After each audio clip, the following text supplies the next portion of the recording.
la web Un Pensamiento Libre.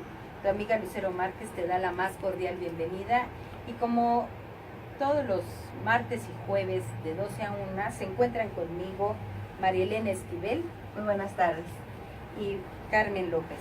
Hola, ¿qué tal? Buenas tardes. Bueno, mis amigos, pues estamos el día de hoy con dos invitadas para platicar sobre un tema que es muy crucial de sensibilidad social para todo el mundo. A fin de cuentas es para todo el mundo. Bienvenida, doctora Candelaria Salinas. Ella es autora del Manual de Ajustes Razonables. Hola, mucho gusto estar aquí con ustedes. Bien. Y Sandra Padilla Saldo, de la Red de Inclusión y Empoderamiento de Personas con Discapacidad. Gracias, buenas tardes. Buenas tardes. Bueno, mis amigos, hoy el tema que estamos tratando y queremos profundizar un poco es sobre este manual que hizo Candelaria de los ajustes razonables, que fue publicado por el DIF del Distrito Federal, ahora Ciudad de México, el año pasado, ¿verdad, Candelaria? Así es.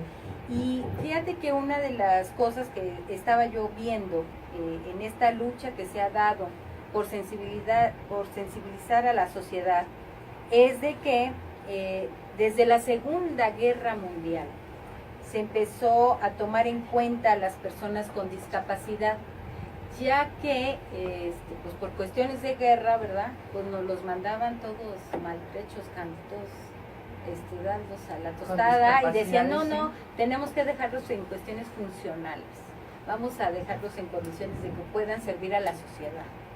Y me llamó mucho la atención de cómo ha ido cambiando esta parte de ir viendo a la persona discapacitada, porque después de la Segunda Guerra Mundial, con las sociedades filantrópicas, estas damas de la buena sociedad que hacen altruismo por la sociedad, pues decían que eran inválidos, ¿no? Eran inválidos. Después el Estado cambió por otra connotación y que fue que eran rehabilitaciones, lisiados, ¿no? Ahora eran lisiados. Y ya después de mucho tiempo después dijeron no, son discapacitados. Y en esta discapacidad se ha encontrado una diversidad de discapacidades que no fueron hechas por la guerra, sino que han sido por cuestiones genéticas, por cuestiones alimenticias, por cuestiones de enfermedades crónico-degenerativas, que hoy es el asunto que tenemos en nuestra vida cotidiana. Cómo estas enfermedades como la diabetes te dejan discapacitado, nada funcional, económicamente inactivo y te aísla de la sociedad. Pero bueno, para hablarnos un poco más, Candy, ¿de qué se trata el manual? Mira, quiero comentarte que a partir de la Convención sobre los Derechos de las Personas con Discapacidad que muy honrosamente impulsó el licenciado Gilberto Rincón Gallardo, ahí aparece un concepto que es ajustes razonables. Sí. Y a lo mejor a toda la gente no está socializado con ese término, pero ese término nos ayuda a generar igualdad y no discriminación. Ajá. El derecho de igualdad y no discriminación es un derecho transversal que es muy útil para todos los derechos.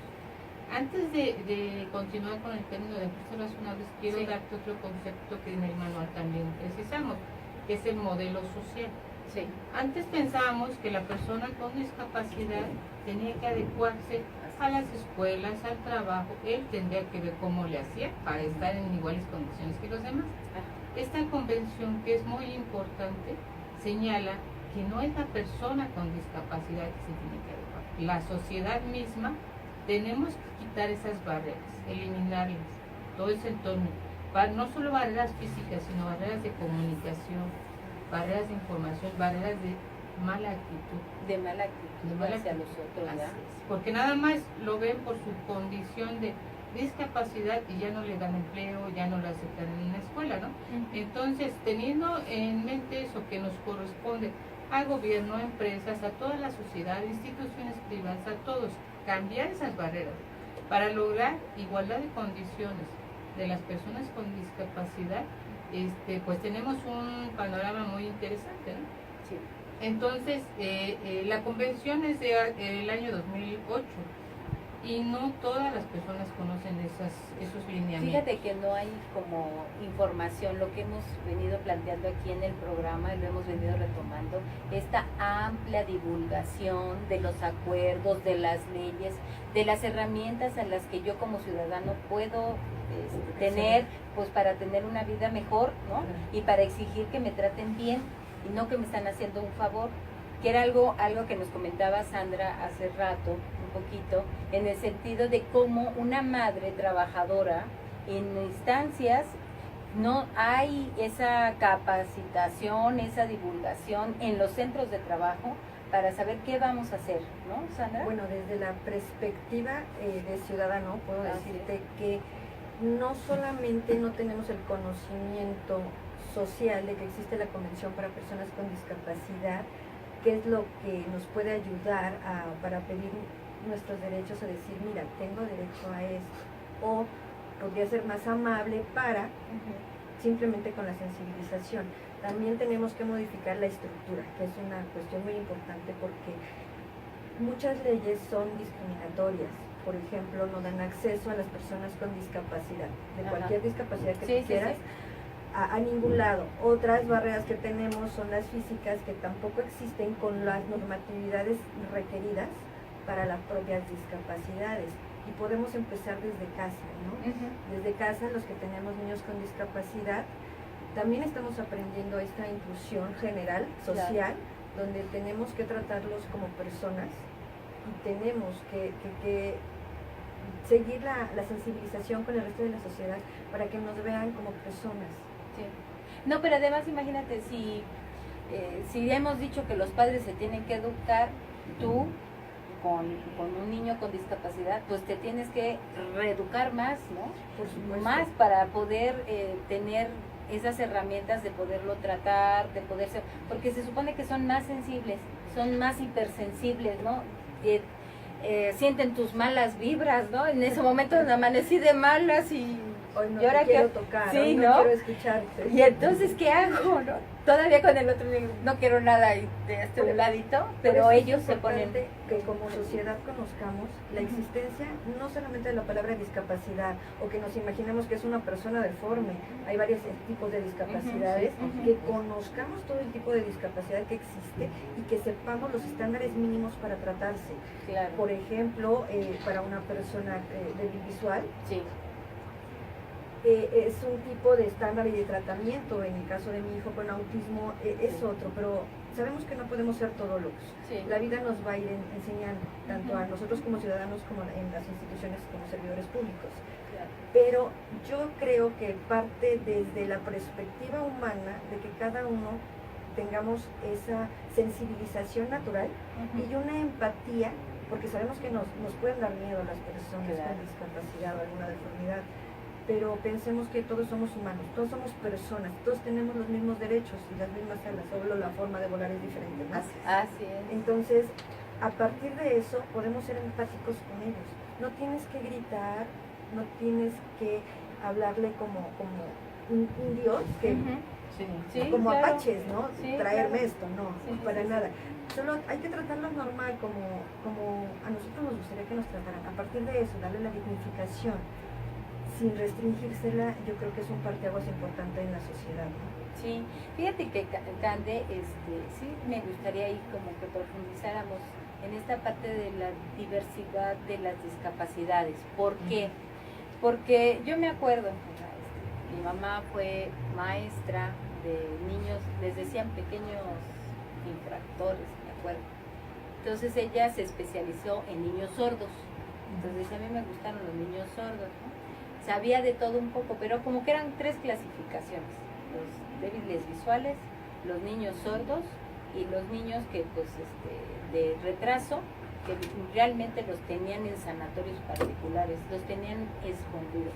Pero se ha venido viendo que hay una diversidad de discapacidades y que muchos niños pueden ser bastante funcionales, convivir con los otros, ¿no? Interactuar con ellos. Así es, mira, y en nuestro manual tomamos la clasificación Sí. que señala la convención, que son 4 tipos de discapacidades: la Ajá. discapacidad física, la discapacidad intelectual, la discapacidad mental y la sensorial. Sí, Dejé al último la sensorial porque ahí incluye varias, ¿no? Dificultad para hablar, dificultad para ver, dificultad para oír, ¿no? Ujú. Y lógicamente no vas a encontrar personas que tengan un tipo de discapacidad, pueden tener de varias, ¿no? Sí. Como hace rato iniciaron comentando ustedes, puede tener diferentes orígenes de nacimiento, adquirida, ¿no? Ya sea por nacimiento, enfermedad, etcétera. Sí. Y también con la edad adulta no vamos a tener mayor limitaciones y vamos a recaer en alguna discapacidad, ¿no? O algún accidente también, que también se llegan a dar casos Fuertísimo, ¿no? Así de es. discapacidad por accidentes, ¿no? Así es, y por eso concluimos que la discapacidad es parte del ser humano, ¿no?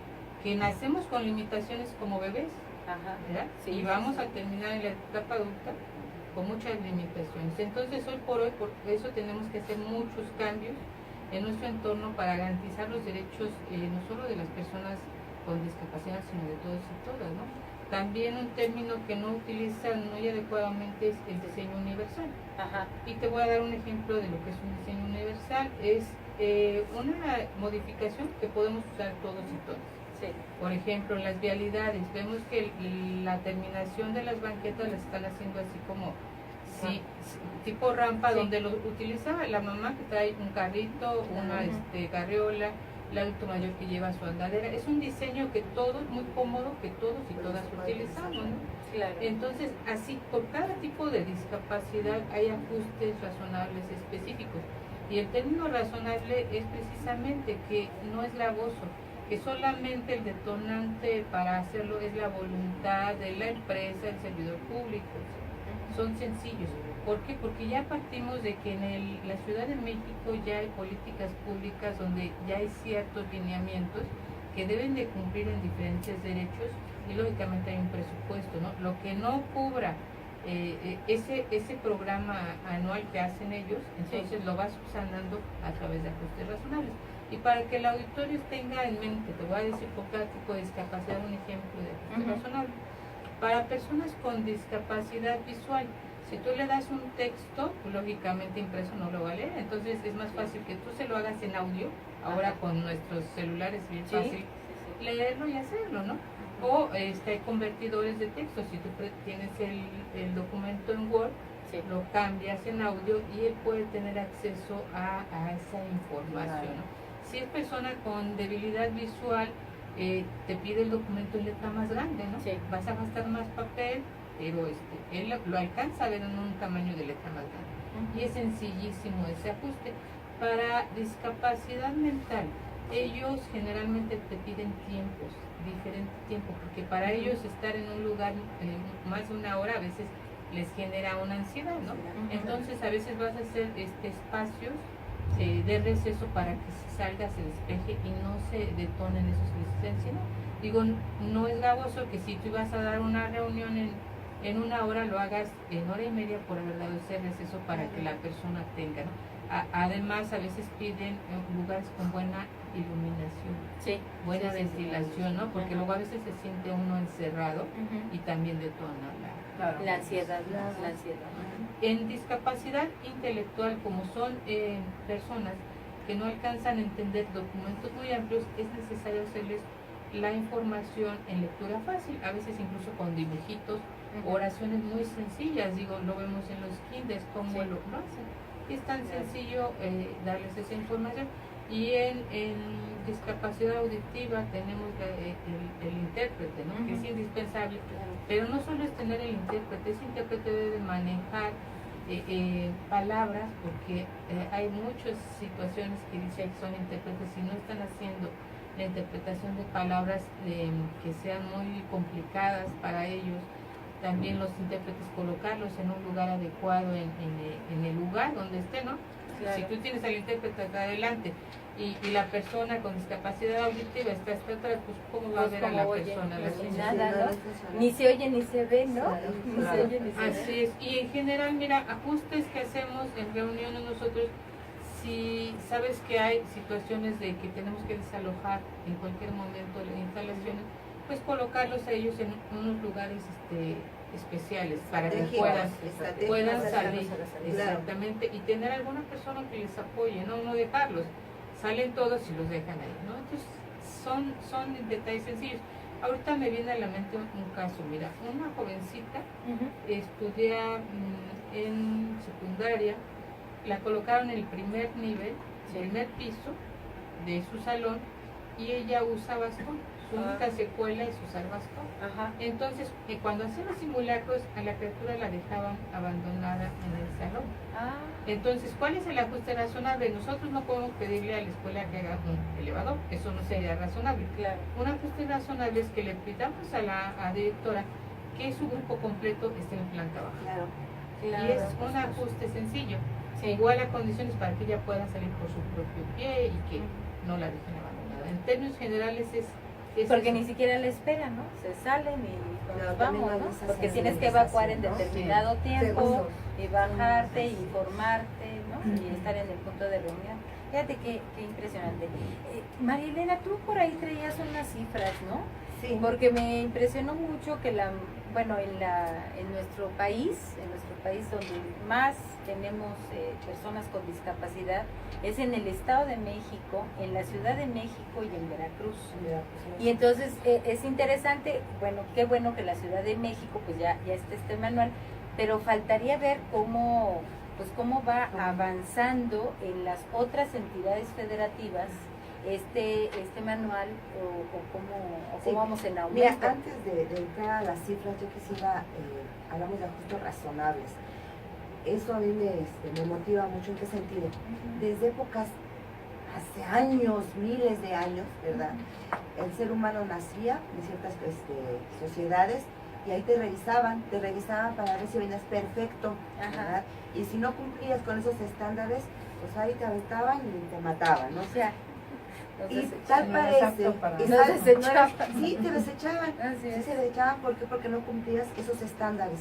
Y tal pareciera, sí, que años a través de la historia no hemos aprendido y lo seguimos haciendo, ¿sí? Lo seguimos haciendo hasta hoy, porque es matar en vida, ¿sí?, a las personas con discapacidad cuando no se hace el ajuste razonable, cuando no hay sensibilización del servidor público de la ciudadanía ante sus necesidades, ¿sí? Esos estereotipos, y lo decías tú, Sandy, ¿sabes? Ver a una persona deforme, qué horror, que no es necesario, ¿sí? No es necesario. Hay personas sordomudas y lentes, ¿sí?, que no se le ve la discapacidad, ¿sí?, y la tienen, ¿no? Entonces yo creo que aparte de los ajustes razonables, sí necesitamos crear estereotipos, sí necesitamos sensibilizar y capacitar a la gente, informar a la gente, ¿sí? De nada sirve, por ejemplo, en ciertas instituciones en donde hay un intérprete, por ejemplo, de lenguaje, de señas, ¿sí?, para cuando el servidor público está dando su discurso. ¡Qué padre! ¿Sí? Pero ¿qué sucede cuando hay que levantar una averiguación previa? ¿Sí? Y no hay, ya no hay de solamente el traductor de una lengua indígena, ya no, sino del lenguaje, exactamente, ¿no? Entonces, qué padre cuando está el funcionario mayor y hay una persona que está haciendo la traducción, ¿verdad? Pero cuando es la necesidad, hablo, por ejemplo, una investigación, ¿verdad?, una denuncia, no hay, se sigue discriminando a la gente. ¿Sí? Ahí al respecto quisiera comentarte que he hecho al menos en de trabajo ajustes razonables para específicamente personas con discapacidad. En el caso que nos diste ahorita, sordomudas, llegaron a levantar una carpeta de investigación por violencia familiar.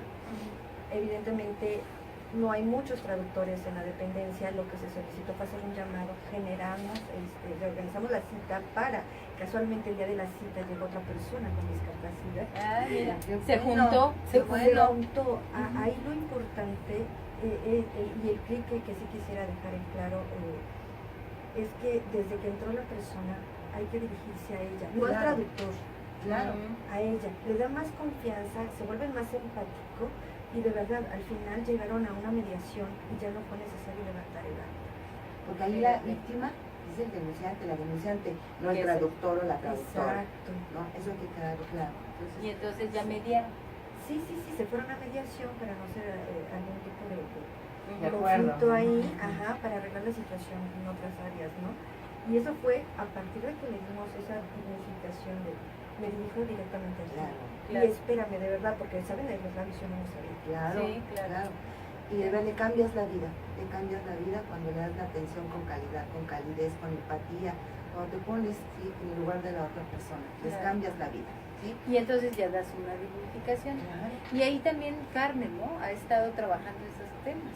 Sí, estuvimos trabajando con varios talleres precisamente para dar a conocer estos ajustes razonables a las personas con discapacidad y que conocieran todos estos derechos. Y bueno, ahí tuvimos la oportunidad de pues como enlistar una serie de ajustes razonables que hacen falta para todas estas discapacidades, ¿no? Ahorita, por ejemplo, Marilena mencionaba el hecho de una persona sorda de un traductor, pero también me pongo a pensar cuando una persona asiste a un banco, por ejemplo, ¿no? A querer aperturar una cuenta y resulta que en el banco pues no hay quien la pueda atender porque no están una O se persona dan con- cuenta y les meten seguros. Sí, Que bueno, también pasa. exactamente, o sea, no hay la No atención está la adecuada. Esto estamos hablando del sector público, pero también pasa en el sector privado, ¿sí? Nos hacen falta realizar muchos ajustes, hay que trabajar mucho en la concientización de todos estos ajustes necesarios y implementarlos. Entonces, pues, la labor que se tiene que hacer para sensibilizar a toda la población, pues es muy grande.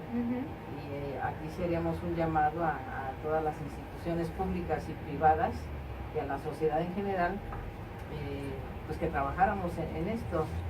Como decía Lucerito, vamos cada vez siendo más viejos y vamos presentando Más achaques. más achaques, más enfermedades con discapacidad. Se presenta un alto índice de enfermedades que tienden a discapacitar. A las personas. Y entonces, claro. bueno, ¿qué va a pasar con todos nosotros? También otra cosa que sería muy importante es trabajar en la prevención, ¿sí? Yo creo que hay muchas enfermedades o muchas discapacidades que se pudieran evitar previniendo, ¿sí? Desde Claro. un embarazo, por ejemplo, hablamos del consumo del ácido fólico, ¿no? Que hemos visto que también pues tiende a que hayan criaturas, ¿no? Con espina bífida, que los discapacita, y una serie de enfermedades. Claro. Entonces, bueno, si empezamos a tener la cultura de la prevención en todo esto, sería muy importante. Sí, fíjate que también lo vimos en esta parte la semana pasada que estábamos viendo lo de los suicidios, que también el asunto de comer determinados alimentos pues ayuda un poco a que tú generes una serie de sustancias químicas que necesita tu cuerpo pues para estar nivelado. Igual acá, ¿no? Tienes que tomar una serie de vitaminas, una serie de control médico que desgraciadamente no lo llevamos. Porque cuando estamos embarazadas es porque ya llevamos 3 o 4 meses, ¿no? Y ya estamos embarazadas. Sí, y que control médico. Llegan ¿No? personas ¿Qué ahí control médico? al sector salud, está comentando lo que Ajá. dice Carmen, y veas, llegan mujeres al sector salud ya con 8 meses, 9 Sí, meses, y a que punto, nunca se y checan. nunca se ha checado, nunca han tomado nada, Sí. un control, su control prenatal, entonces también Sí. eso podemos hacerlo. Y hablando de prevención, llama a recordar que no nada más son cursos de capacitación, la prevención son mínimo 3 niveles, ¿sí? Entonces tenemos que dar la prevención de una manera integral, en los 3 niveles mínimos que se ¿Y cuáles son señalan. esos 3 Por ejemplo, la niveles? prevención en general, eso Ajá. a través de la difusión, de la capacitación para la población en general. Después viene el otro tipo de prevención, que es también trabajar ya con las personas que pudieran estar en riesgo de tener el problema, ¿sí? Y la última es ya la rehabilitación. La rehabilitación es decir, como cuando vamos al dentista.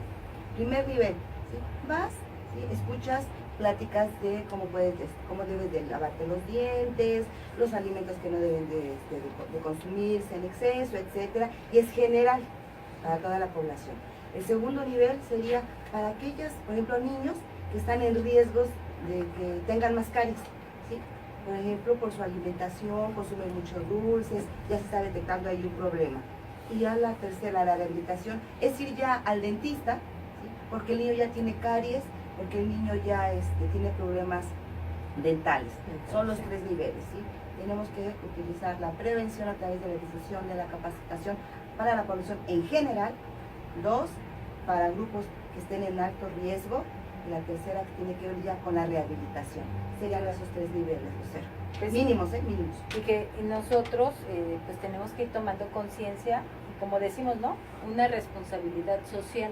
Tenemos que ser corresponsables, no nada más es que el sector salud no me dio las pastillas, señora, pues ni fue a la consulta, ¿no?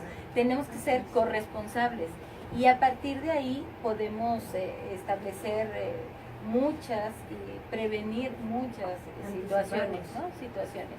Pero fíjate que a mí me gustaría hablar un poquito de esta parte del autismo, porque en algún momento me tocó entrevistar a unos padres de familia que estaban muy preocupados y decían que ellos querían que el gobierno hiciera como una casa de retiro, porque decían, ¿y qué va a pasar con nuestros hijos cuando nosotros fallezcamos? ¿Quién nos va a cuidar? Porque ellos traían el asunto de que los niños se les tenía que dar como una terapia de una alberca, que tenían que ir a hacer asuntos de natación, y entonces les decían que no les podían dar el servicio, que porque no podían estar adultos y niños juntos en la alberca.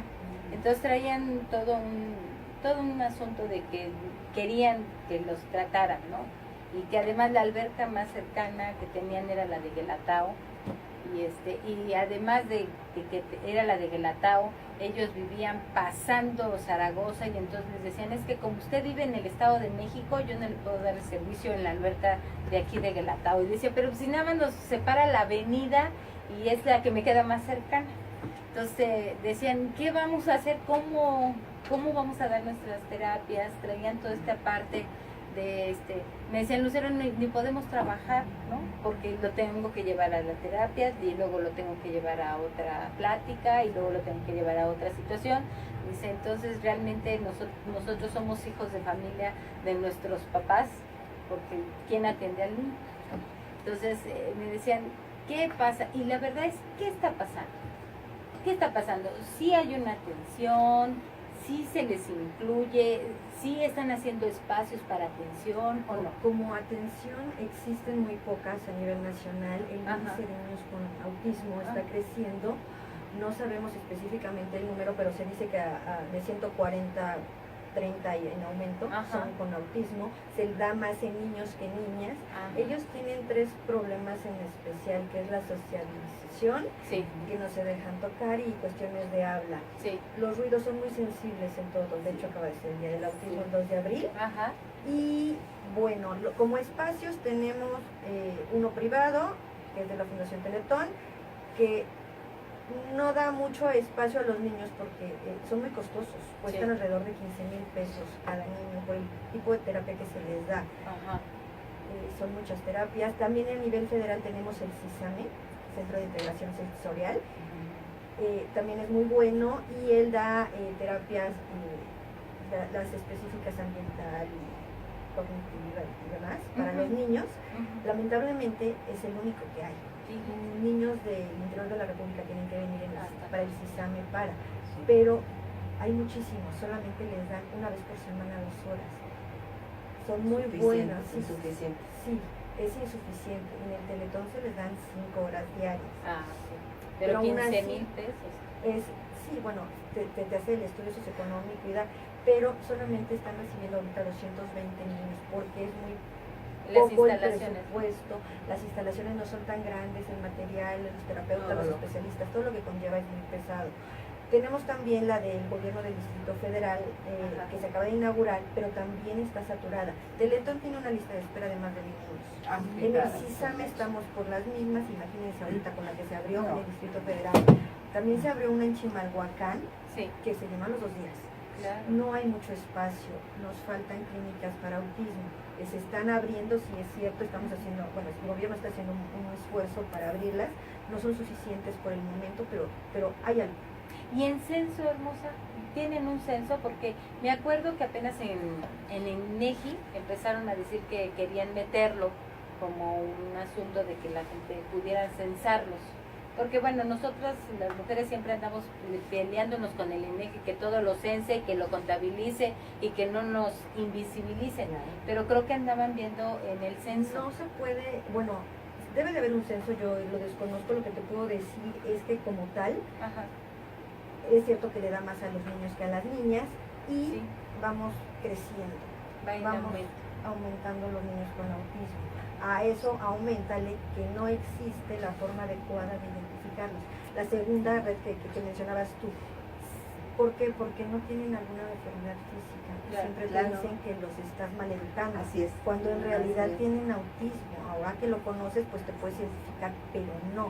Respecto a la inclusión que Sí. decías, se está trabajando en diferentes niveles, tratando de quitar en instituciones las leyes estructurales que impiden a los niños con discapacidad ingresar.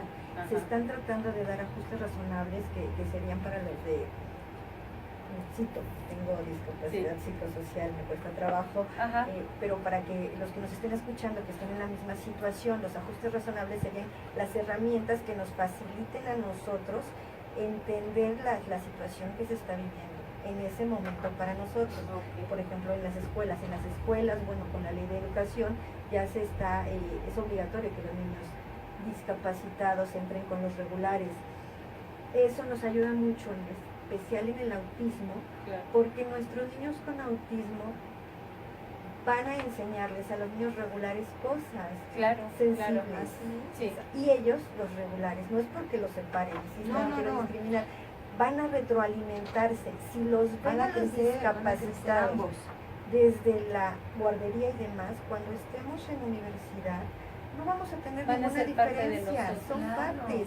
Hay escuelas que me han comentado en preparatoria con niños adolescentes sordomudos que les enseñan a sus compañeros y aprenden en 2 semanas. ¿Por Y qué? además bailan muy bien, ¿eh? Claro. Son magníficos. Les encanta la Bueno, mis música. amigos, pues vamos a un corte y les recordamos que estamos en la M en la web, Un Pensamiento Libre. Nuestros amigos cibernautas, AM en la web, Un Pensamiento Libre. Estamos con la doctora Candelaria Salinas y Sandra Padilla de la Red de Inclusión y Empoderamiento de Personas con Discapacidad. Y seguimos tratando este tema de los ajustes razonables. Y estábamos hablando un poco de esta parte de las estadísticas, de esta parte de cómo vamos a ser contados para no ser invisibilizados tanto, ¿no? Un poco.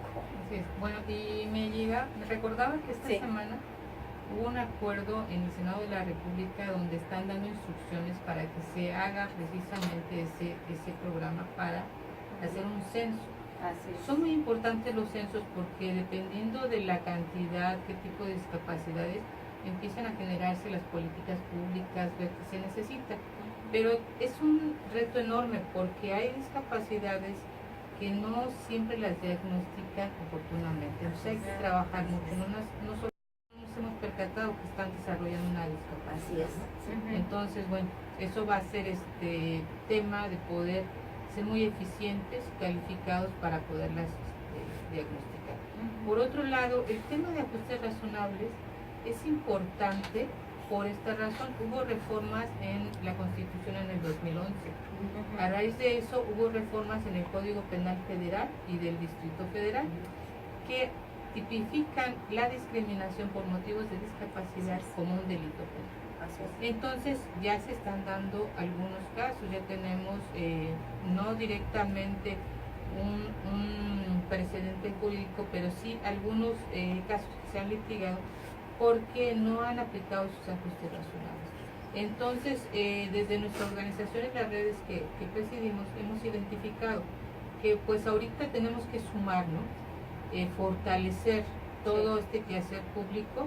Por eso fue que nosotros diseñamos una campaña que tiene 4 componentes. El primer componente es diseño de materiales sencillos.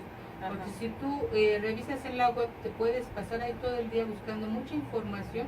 Y sí hay información, pero de repente no la tienes así de manera práctica. Yo como servidor público o como empresa, ¿cómo aplico los ajustes razonables y qué implicaciones tengo si no lo aplico? Entonces, tratamos de sistematizar toda esa información en ese manual para que lo tengas de manera práctica en tu escritorio, en los comités, en todos los lugares de consulta. para poder orientar, para poder implementar y tener pues la pauta de cómo se van a ir haciendo. Y bueno, ya en el inicio comentaban, el año pasado tuvimos el gusto de presentar el manual y bueno, se han dado varias capacitaciones donde hemos tenido muy buena respuesta de los servidores públicos. Se capacitaron a más de 100 servidores públicos de la Procuraduría General de Justicia, de los CENDIS y guarderías, de la misma Comisión de Derechos Humanos y de diversas dependencias del InfoDF, de varias delegaciones, ¿no? Entonces vamos avanzando en eso, porque lo primero es que si estamos hablando que estamos en un marco de derechos, el servidor público tiene el derecho de ser capacitado. Claro, ¿no? y capacitarse y informarse, ¿no? Derecho y obligación. Derecho y obligación. Así es, y ya una vez que tengamos un poquito avanzado la capacitación en servidores públicos, entonces sí ya sacamos la información para empoderar a las familias y personas con discapacidad para generar un proceso armonioso de implementación de ajustes razonables y que no haya más conflictos de los que ya tenemos, ¿no? María Elena. Sí, hay que impulsar, hay que trabajar también la armonización legislativa conforme a la convención, ¿no? Todavía hay que trabajarlo ahí, sí, ¿no? sí, de hecho una de las recomendaciones de la ONU que se emitieron en el 2014 nos están señalando que tiene que haber armonización y también se tiene que registrar, normar, que los ajustes razonables, cómo se deben de implementar, porque a lo mejor algo que yo te propongo a ti, tú dices que para mí eso no es razonable, ¿no? Y tiene que haber los lineamientos, hasta cuándo sí es razonable y hasta cuándo no muy es subjetivo. razonable. Sí, Muy subjetivo. y de ahí Ese es se un puede problema. caer en el exceso de las Así personas es. con discapacidad y ver ese derecho como una cuestión de privilegio. Y debe de quedarnos claro que solamente es una herramienta que nos facilite la igualdad, no un privilegio. Así es. Sí, porque también podemos caer en el otro extremo, ¿no? Claro. Y el otro extremo es Pues sí, bueno, que las o me personas tratas bien con, o me tratas las bien. personas con Exacto. discapacidad. Revanchismo total. Sí, por Revanchismo. supuesto, porque la mentalidad cambia y te empiezan a decir, soy una persona con discapacidad, tienes la obligación de atenderme, exijo que me dejes pasar primero la fila, ¿me entiendes? La Sí. forma de pedir cambia, ya la exiges, ya no la estás solicitando o no das la oportunidad de que te la den. Así es. Bueno, déjame decirte que yo aquí siempre he dicho, cuando es un derecho, ¿sí? Los derechos no se piden, se exigen. ¿sí? En las vías, sí. ¿Sí? O sea, el derecho se exige porque han sido resultado de luchas de muchos hombres y mujeres y diario, del cotidiano, como en este caso alguna de ellas mujeres que nos acompañan, ¿no? Entonces, yo creo que los derechos sí se exigen, pero no es con grito, no es echar a perder a la población. Claro. ¿sí? Antes estaba yo olvidado y estaba como las mujeres. Cuando hablamos, por ejemplo, del empoderamiento de las mujeres, no es envalentonarlas, ¿no? Decir, no, ahora por mis cachas yo soy quien soy. No, es Claro. todo un proceso integral. Igual, Con es que aprender, sensación, hay ¿no? que aprender a convivir, ¿sí? Con personas con discapacidad y que ellas aprendan también a convivir con nosotros. Sí, sacarlos de la marginación para Así que, es. que se sepan regulares, ¿no? Sí, pero fíjate que sí tenemos que tener mucho cuidado, porque sí se da el revanchismo. Sí, claro. Y entonces en la parte del revanchismo ya no es un asunto de derecho, No. no es un asunto de exigencia. Me acuerdo mucho cuando se puso en boga, Carmen, el asunto de los derechos de los niños. Y entonces decían los niños, no, es que yo tengo derecho a Te esto voy y a esto, denunciar. y tú no me puedes pegar, y no me puedes regañar, y no me pu- y yo, ¿Qué entonces pasó? yo les ¿Qué decía, pasó? y entonces me Obligaciones, quedaron los ¿no? derechos de los padres, Sí. pues mejor vámonos a que Se alguien te acaba de atienda, decir ¿no? una sentencia en España, ¿no? Sí. Cuando le dieron la razón a la mamá que tenía el derecho y actuó dentro de los límites como madre de quitarle el celular al niño. Así es. Sí, así porque es. ella decía que son sus derechos y que yo tengo la obligación de respetar sus derechos. Y entonces yo les decía a mis hijos cuando me amenazaban con sus derechos humanos, ¿no? De los derechos de los niños, porque los aprendieron bien, que les decía, ¿y dónde quedaron los derechos de los padres? Yo tengo derecho a darte de comer, lo que yo puedo darte comer. No, es lo que yo quiero comer. No, aquí es lo que yo puedo darte de comer. ¿O Sí. no, Carmen? Sí, ¿No has bueno, visto eso y con tus nietos? Y bueno, aquí el asunto es que siempre hablamos de derechos, pero sabemos que los derechos también conllevan obligaciones, ¿no? Y yo creo que como Ahí no hay ciudadanos, obligación. también hemos olvidado esa parte. Y sí hablamos de nuestros derechos y los tenemos que exigir, pero ahí bien dice María Elena, pero también tenemos muchas obligaciones como ciudadanos. Y yo creo que esa es la parte que también tenemos que trabajar como sociedad, de cumplir con nuestras obligaciones como ciudadanos, ¿no? Sí. Porque por ejemplo, muchos dicen, no, pues a mí no me interesa la política, ¿no? Yo no voy a ir a votar, Así es. por poner un ejemplo. Ajá. Y también como ciudadanos, por ejemplo, participar, ahora que hay este programa de participación ciudadana, ¿no? En los En comités donde- vecinales. en los comités vecinales, en donde muchos dicen, no, pues a mí no me interesa participar. Y sí nos quejamos de 20,000 cosas, pero no hacemos absolutamente nada por querer cambiar las cosas, por abonar a que las cosas cambien. Entonces, como ciudadanos también estamos en deuda con nuestra sociedad y tenemos que trabajar esa parte, o sea, tenemos que salir de esa apatía. Y si queremos derechos, pues también demos Obligaciones. cumplamos con nuestras obligaciones. Fíjate que, no sé, Cande, si has hablado con la gente del Instituto Electoral del DF, porque yo he insistido mucho que la gente que participa en los comités vecinales, ya ves que tienen un presupuesto participativo, poquito, es el 3%, no son grandes millonadas.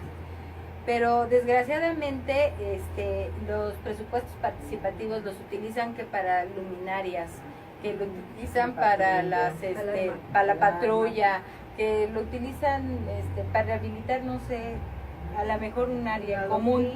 Pero yo creo que en los ajustes razonables se puede dar una orientación para todas esas personas que conviven en esa comunidad y puedan integrarse, no sé, yo sí tengo esa impresión, que Sí. se puede dar como una orientación. Claro, de hecho se está avanzado, pero no al ritmo que quisiéramos. Hace 2 años que nos invitó el INDEPEDI, Ajá. el Instituto de Integración de Personas con Discapacidad de la Ciudad de México, a hacer un trabajo en conjunto para capacitar a grupos de comités Vecinales. precisamente vecinales, sobre la perspectiva de derechos de personas con discapacidad, y estuvimos en coordinación con el IEDF. Ahí se destacó es que la comunidad, hace ratito ustedes destacaban, la comunidad que pone barreras, ellos nada más ven Ajá. lo que ellos necesitan, pero no se perciben a los demás, ¿no? Entonces, en ese sentido, presentamos varios ejemplos de proyectos y se presentaron, pero cuando ya van a votar, resulta que los que votan no piensan que son de utilidad para ellos. Lo están sensibilizando. Sí, claro. Como qué ejemplos, mira, para mí me resultaban maravillosos, ¿no? Ajá. Lo más sencillo, rampas accesibles en áreas de mercado donde vamos toda la comunidad, Sí, iglesias, jardincito, parques, claro. etcétera.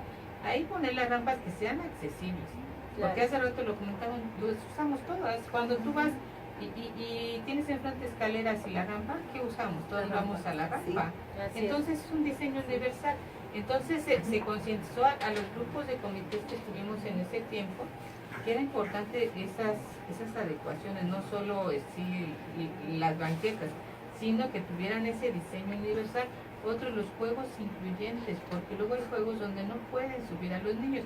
Sí. Por ejemplo, hay niños con discapacidad intelectual que van a ser niños por toda su vida, pero Ajá. tienen un peso diferente a los niños. Sí. ¿no? Sí, claro. Entonces tiene que haber juegos que resistan su peso, el movimiento, y que sean preferentemente para ellos, porque digo, por donde yo vivo, acá en Sí. Gustavo Madero se han puesto algunos, pero ¿qué sucede? Los adultos que nos sentimos niños utilizamos esos y Y los no dañamos, Claro. dañamos. Entonces eso y muchos otros elementos, como por ejemplo en las vialidades tener semáforos sonoros. Sí.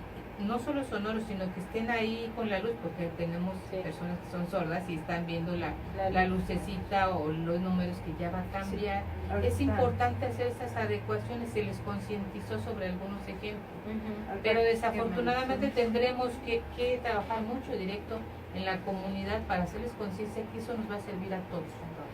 Yo les daba este ejemplo, si no soltamos el celular, Sí, claro. y a veces vamos a cruzar pero no vemos, pero si el semáforo es sonoro, oye, ya está sonando más rápido, mejor me espero.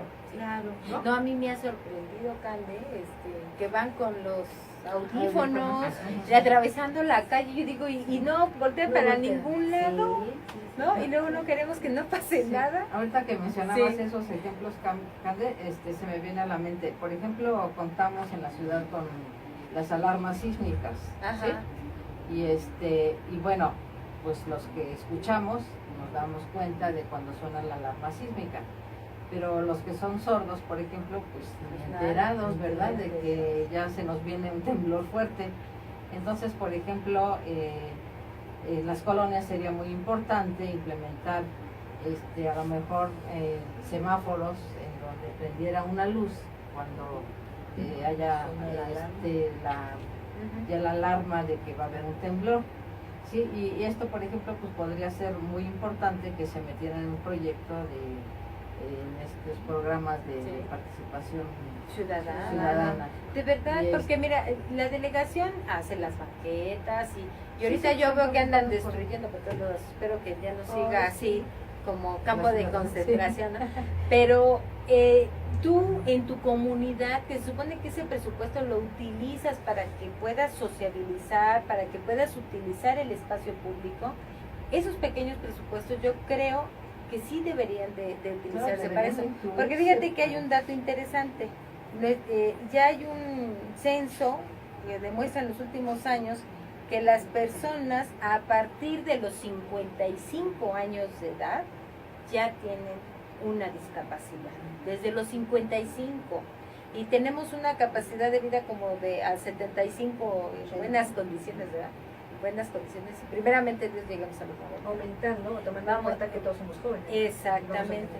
Y entonces imagínate, si a los 55 años ya presentamos alguna discapacidad y seguimos siendo activos y vamos a trabajar y vamos por los niños y vamos al mercado y vamos a muchas cosas, pues si necesitan hacer esas acciones para que podamos estar en el espacio público, Carmen. Claro, mira, yo propondría al IEDF y a los comités Sí. que en conjunto definiéramos como medida afirmativa que si van a aprobar en nuestra delegación 10 proyectos, que 2 sean con el enfoque para personas con discapacidad, ¿no? Sí, Una medida afirmativa, ¿no? Exacto. Pues eso sería muy importante meterlo como Sí. un punto de acuerdo en la Asamblea Legislativa y que se legislara de esa manera. Fíjate porque, que sí. yo creo que hay que trabajarlo desde ahí para que se respete, porque si no, llegando ya aprobando los proyectos, pues se olvidan de esta problemática, ¿no? No, y además sensibilizar a los delegados, ¿no? Claro. También a También, los por delegados supuesto, políticos,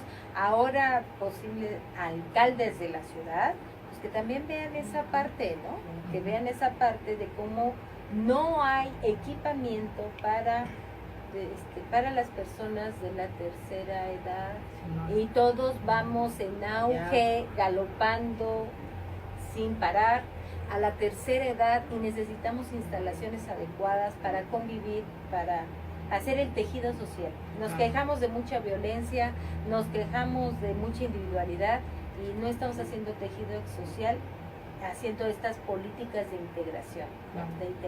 Debo comentarte que uno de los proyectos que sí salió a ser votado fue uno que pedían un lugar que estaba abandonado, espacio público, para instalar ahí un banco de reciclado de prótesis, órtesis y todo eso. Ajá. Muchas veces llegas a usar algo y ya lo dejas de utilizar y lo puedes donar, o porque ya no te acomoda o tienes que cambiar de ese aditamento, y entonces tener un lugar ahí donde la gente puede dejar eso para que pueda ser utilizado. Por otros. Me Por parecía otros, claro, y claro. no se votó por él. ¿Y dónde van a dar esos implementos? ¿No? Claro. Están guardados ahí o los tiran a la basura. Y luego los tiran, la verdad, ¿no? Sí, Los sí. dejan ahí echándose a perder. Como sucede con tanto medicamento también que tenemos almacenado en nuestras casas, pensando en que Lo vamos a pues, ocupar lo vamos alguna a vez. ocupar alguna vez hasta que caduque y después se va a la basura, ¿no? Sí. Y bueno, pues sí, definitivamente hay muchas cosas que tenemos que trabajar, tenemos que concientizarnos y tendernos la mano Día con día. día con día, sí, Día con día. sí, Y fíjate que aquí me platicaba tanto Cande como Sandra que habían encontrado un acuerdo, ¿no? Un punto de acuerdo, una recomendación de derechos humanos y que no se había dado a nivel mundial. ¿De qué consiste esta recomendación? Esta recomendación es la número 15, diagonal 16, emitida el año pasado, el 8 de diciembre, por la Comisión de Derechos Humanos del Distrito Federal, respecto a la omisión de inscribir o permitirle el acceso a la educación a un niño con discapacidad Ajá. a una instancia del gobierno. Sí. Esto se dio principalmente por cuestiones estructurales. El reglamento de la institución prohibía a los niños con discapacidad el ingreso a. Ajá. Gracias a la recomendación se va a modificar ese reglamento y va a permitir a todos los niños con discapacidad. La problemática que tuvo la Comisión de Derechos Humanos para sacarla se tardó 4 años debido no solamente a la investigación o a la integración, sino a que como tal la institución, que era la que violó el derecho del menor, no tenía una estructura ni una política pública. Ajá. Yo Así creo es. que eso es bien importante. Creo que como seres humanos estamos hablando de derechos y también de responsabilidades. ¿Sí? Muchas de las escuelas, sabemos de las escuelas, no tienen la infraestructura, ¿sí?, para poder atender a niños con discapacidad. ¿Sí? Entonces, hay un término que a mí no me gusta, se habla de una discriminación positiva. ¿Sí? Es decir, es positivo porque no tienen los, por ejemplo, aterrizo, una persona que sea invidente, por ejemplo, ¿sí?, ciego, y no hay ni las instalaciones, la infraestructura de la escuela, ni tampoco el profesorado, el profesorado capacitado para poder interactuar, enseñarle, etcétera, ¿no? Entonces, también esto tiene que modificarse, porque no nada más, sabes que ya no, como servidores públicos muchas veces me están negando la atención. Claro. No, muchas veces no se tienen ni los conocimientos, en verdad, ¿sí?, ni las instalaciones. Por eso es tan importante lo que está La comentando aquí. sensibilización. Y también esto de los ajustes, qué sí puedo y qué no puedo hacer. En este caso Sí. en particular, no había antecedente a nivel nacional en la Comisión del Distrito ni en la Comisión Nacional. Se tuvieron que ir para realizarla a la Corte Interamericana, en la jurisprudencia de la Corte Interamericana. Muchas escuelas hemos tenido noticia, tanto CEDIS como escuelas del interior de la República y demás, están tomándola de base para hacer los ajustes razonables que hablaba la doctora. ¿Cuáles son? En el caso que tú mencionaste de la persona con discapacidad visual, no puede ver, es cierto, no puede ver, pero sí escucha. Claro. Se le puede, Claro. escucha lo mismo, la misma información. En el caso de los exámenes no se le puede calificar de la misma forma. Y yo insisto, no es un privilegio, se le puede hacer un examen oral. Y siendo niños a veces no capturan toda la información, aunque son esponjitas. Pero ¿qué se puede hacer? También no reprobarlos, eso es una forma de que baja su autoestima. Por lo menos en las cuestiones Montessori, tengo entendido que tratan de no dañar su autoestima del menor y le hacen muchísimos más ajustes como algo natural. Los niños entienden muchísimas cosas. Eso es lo que está pasando en las instituciones. Se está dando la capacitación y sobre todo esa flexibilidad al personal y a los niños, porque los niños saben y se les debe de explicar, hay un niño con determinadas características, pero es tu compañero, vamos a ver cómo lo podemos ayudar. Claro. Claro. Pues qué bueno, Sandra, que ya salió esta recomendación y como decimos, ¿no? La aplicación de la misma, y ya lo habíamos comentado en otro programa con el doctor Marco Murrueta, en un programa de educación que no es nuevo, sino sigue siendo el mismo, cómo vamos a exigir estos ajustes razonables. Y les agradezco mucho que hayan estado con nosotros, Candelaria, Sandra. Esperamos tenerlas pronto otra vez por este espacio. Les recordamos que los martes y jueves de 12 a 1 de la tarde, los esperamos en M en la web, Un Pensamiento Libre.